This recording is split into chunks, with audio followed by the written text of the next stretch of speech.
Well, these guys are going to need to start killing stuff, basically, so you should head on in there. All right, well, let's check this thing out here. We're seeing some live gameplay. So one of the things that strikes me about this game is I'm a huge fan of Dead Nation. This is one that came out on PS3 maybe 5 years ago. It was just re-released on PS4 about a year ago. And it's from the same studio, maybe a smidge of a spiritual successor, but there's a lot more. So tell me a bit about that, James. There is a lot more. Yeah, I mean, we love Dead Nation as well, and we wanted to do another top-down action game, but we wanted to make one that's just like way bigger and with a lot more depth as well. So we have like 3 different character classes. I think the guys here, they're playing the bio-specialist. I think Vicky's playing a bio-specialist, and I think Nick out back is playing the tank character, basically. And all of the characters have like an upgrade path, so they all level up and they get different abilities, different special skills. And that's like, to max level a character is probably around about 15 hours of gameplay overall, depends on how good you are at the game, obviously. So these things are all really new compared to like Dead Nation. Also, Dead Nation, obviously, it took place in like kind of one world, really, you know, post-apocalyptic America. Whereas here we go through Alaska to Pripyat in Russia, to a location in the rainforest in Brazil, and then we also have a location in Midwest America, Ashland in Nebraska. So there's lots of like visual variation in the world, and the story takes you through these scenarios. It's not totally linear as well. You kind of jump around the different locations. Well, the game's super colorful. The polish really coming together now in the final months of development. It's got that patented Housemarque sheen on it. I can see. I mean, look at these special effects. Yeah. I mean, it's eye candy. It is. The game's kind of like it's managed chaos when you play, especially with like 4 players on the floor. If anyone's got time to play 4 players on the floor, it's pretty awesome. Because the explosions, yeah, like you say, the team are great. They make awesome special effects. I mean, just amazing special effects in all of their games, and that's really coming to the fore now in the game, in the action. Yeah, and I mean, having 4 players in a co-op setting for a game like this, and you know, Housemarque, masters of mechanics. These guys are some of the best in the business of what they do. Tell me a little bit about how these different character classes can kind of, you know, what's the dynamic? How do they interact with each other? How do they help each other on the battlefield? Yeah, so all of the abilities are really built around team play and the team mechanics.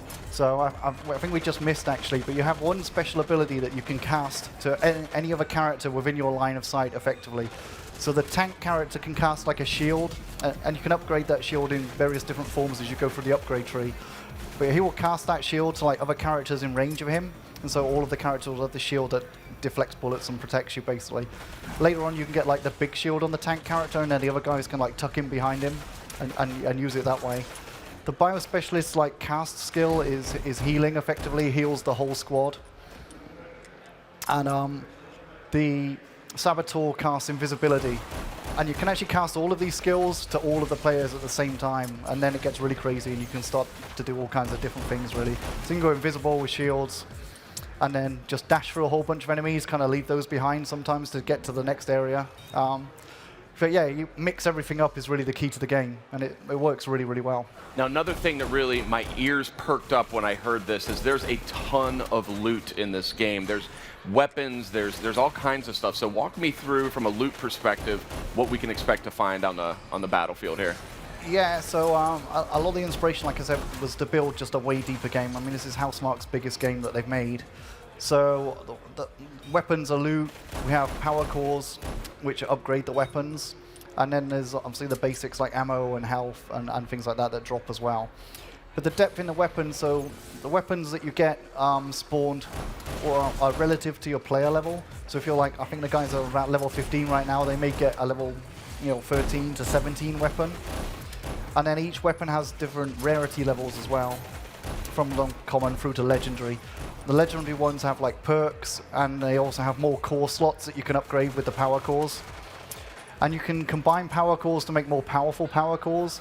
And you can also sell the loot to generate metals, and you can use the metals to basically re-roll the stats on the weapons. So you can re-roll some really crazy weapons. Like I was playing last week and had like a rapid fire shotgun. Oh, nice. You know, just from the perks and re-rolling the weapon, basically. Always a good thing to have. Shotguns are great. Make them rapid fire even better. Well, it was like a machine gun shotgun, basically, but it was pretty awesome. Crazy. And I mean, I'm seeing some really cool firepower here just as we're watching this live gameplay. And tell me a little bit about you know, maybe some of your favorite weapons or some of the, you know, I see different types of grenades and stuff. Tell me a little bit about how all that works. Yeah, and we're still playing with different combinations. So, I mean, the standard grenade, you fire the grenade, and then you press again to actually detonate it. So you have control over when you actually blow the grenade up, which is pretty cool. Yeah. Favorite weapon, so it depends on the enemies a lot, Sid, to be honest. The shotgun is really good. Obviously, at close range, it has a lot of firepower.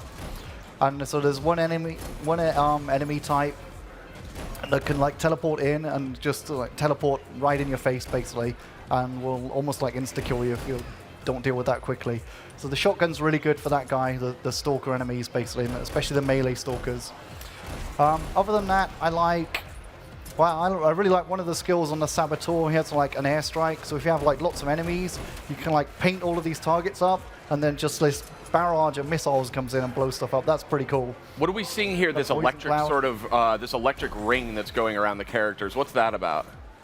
I think that was on the tank character. It has like this electrified radial attack, basically. That's awesome. Yeah, this effect here now. Yeah. Yeah, and it electrocutes enemies in that range. And they're quite leveled up. I mean, they're about mid-level progression overall on these characters. No, so when these characters, when these players have put in their time and they're the most powerful they can be, I mean, what kind of things can we expect to see?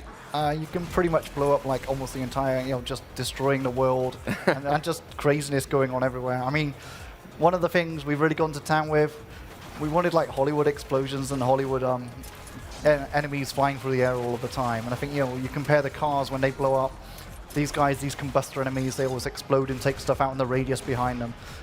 And so you're quite often have, like you say, these really colorful, we went for, you know, we really wanted to contrast really bright colors and nice looking effects.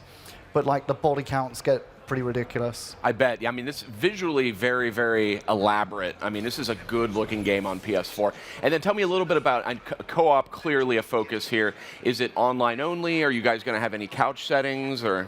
So for release of the game, we are focusing on online, and we may look at couch for the future, but it's really to be decided, to be honest. So understood. So looking sharp here, and when can we look forward to playing Alienation? So it's going to be like kind of early next year, just before spring is when we're targeting, and you know we're well on track from that. I think from what you can see here.